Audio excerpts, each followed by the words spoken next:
Witness D uthe ayibona i-bullet train iza, then he decided to push uSenzo Mchunu to the railway tracks.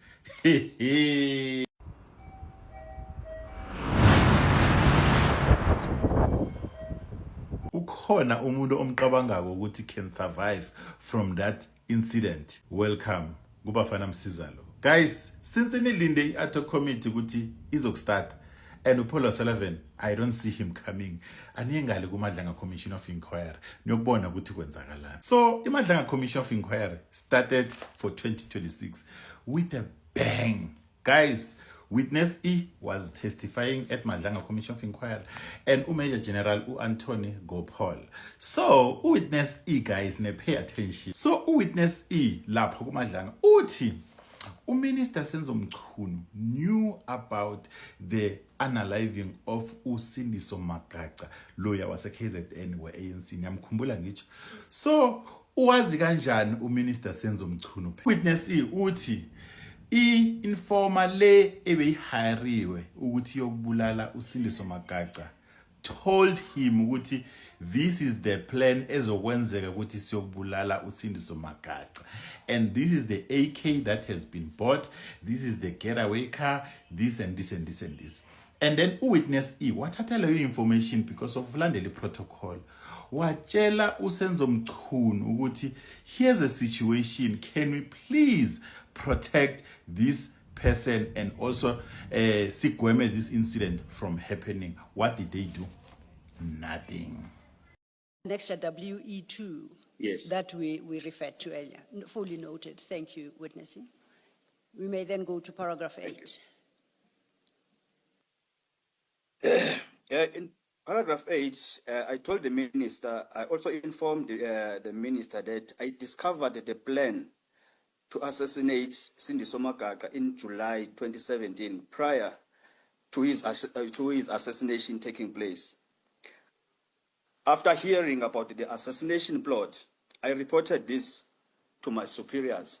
My superiors are the same officials that I've mentioned in the previous paragraphs, the same names that I gave to the minister. In addition to informing them about the assassination plot, I also proposed some steps that we can take as the police to prevent the murder or to save Magaca's life. And they did not want to listen to me, even after I gave them steps that we can take. So Minister Mchunu further asked me whether... Just Witness E? Just a minute, Witness E. Yes. When you heard about the plot, were you also told who the people that would carry it out were? Chair, at that time,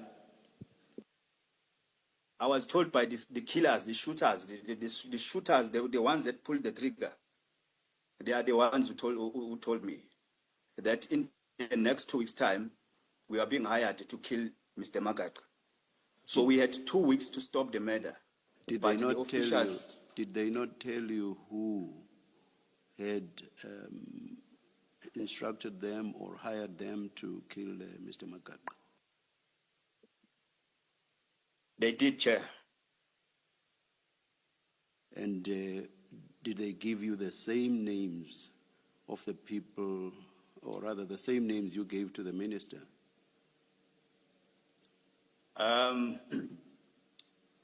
Even though, Chair, I won't go deep to the case of Magaca, but I can just give you... And the other news is that Uti, Minister Senzo Mchunu, this is Witness in, pressurized him to find any victims the PKTT so that they can have a case lapha kumadlanga na ku-auto committee. Also, Minister Senzo Mchunu tried to recruit Witness E ukuthi ayokutestifya lapha kumadlanga Commission of Inquiry to provide falsified or favorable testimony ukuthi ifavorishe ubani uSenzo Mchunu. was trying to recruit me to testify in a manner that is favorable to him.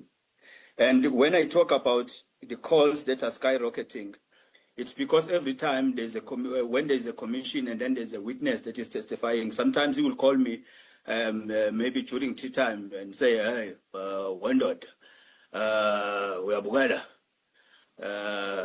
And then if I say, yes, I'm watching, he said, okay, Bugada, so he used to do that almost every day when there's a witness that is testifying with the matters that relates to case, and he used to call me and make those comments. So that is why I talk about skyrocketing. Thank you, witness. And the futhi uSenzo Mchunu provided falsified emails, guys. So Major General Anthony Gopal uzenama files, guys. He said ukuthi General Mkhwanazi was always 2 steps ahead of Mchunu. And also Mchunu asked him ukuthi why the unaliving of the councillor Umabida was investigated or was done by EPKTT instead of local police. Ungenaphi Mchunu on the investigations ezenziwa yi-SAPS? That is my question. Minister, I then called General Mkhwanazi to give him an indication. Our protocol, Chair, is that within the South African Police Service, in the context, is that no man is unto himself. You have a chain of command, and you follow that chain of command. You're appointed in the context of the chain of command. So when somebody out of your protocol contacts you, communicates with you, you will have to inform your principal that I have been communicated by a particular individual, and this is the context of the conversation.